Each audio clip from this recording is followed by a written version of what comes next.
Lo primero que debemos decir es que esta se da en el marco de un proceso de paquetes normativos que buscan acelerar la economía que se ha visto impactada por la baja de precios de productos internacionales como metales e hidrocarburos. Se piensa que con una norma se puede generar una economía mejor y la 30327 tiene esa dinámica. Nuestra opinión al respecto es que las normas no pueden cambiar la realidad social y que tenemos que tomar otras medidas de inversión pública. En ese contexto, la 30327, a nuestro entender, tiene puntos donde debilitan la institucionalidad ambiental.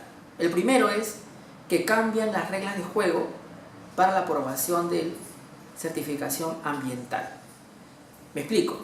Ahora se establece que no van a ser 120 días el plazo para poder aprobar un estudio de impacto ambiental, sino van a ser 150 días. Parece que aumentaran 30 días, ¿no es cierto? Pero no es así, porque estos 120 días donde se va a otorgar una certificación ambiental global implican el otorgamiento de permisos habilitantes. Esto es, el inversionista que quiere un estudio de impacto ambiental detallado, esto es que hay un impacto grave en el ambiente y pide esa certificación, va a otorgársele una aprobación de estudio de impacto ambiental con permisos. Esto antes era posible lograr en 400 días, hoy día en 150 días prácticamente es casi imposible, pero se va a lograr a través de cambios legales como el siguiente. Se puede utilizar una línea de base ambiental preexistente, o sea, datos antiguos con una antigüedad de aproximadamente 5 años se pueden utilizar para un estudio de impacto ambiental nuevo. Esto es, de repente no tienen que ir a hacer un estudio de campo, sino simplemente basarse en documentos preexistentes. Eso atenta contra el derecho a un diseño equilibrado y contra el derecho de los pueblos indígenas, porque pueden ser invisibilizados. Así se pueden otorgar servidumbres, porque nunca se visita el lugar o espacio físico donde se va a desarrollar la actividad extractiva que va a ser objeto del estudio de impacto ambiental. El otro componente es el otorgamiento de servidumbres y derechos de vía. La 30327 establece que si se otorga una servidumbre o un derecho de vía, este derecho real no va a poder ser afectado con otro tipo de titulaciones, por ejemplo, de territorios indígenas. Una vez titulado por servidumbre, por derecho de vía, el inversionista va a quedar blindado. Y eso es fundamentalmente grave porque hay territorios indígenas no titulados. Esos indígenas no titulados se verían afectados por este otorgamiento de servidumbre, por este derecho de vía.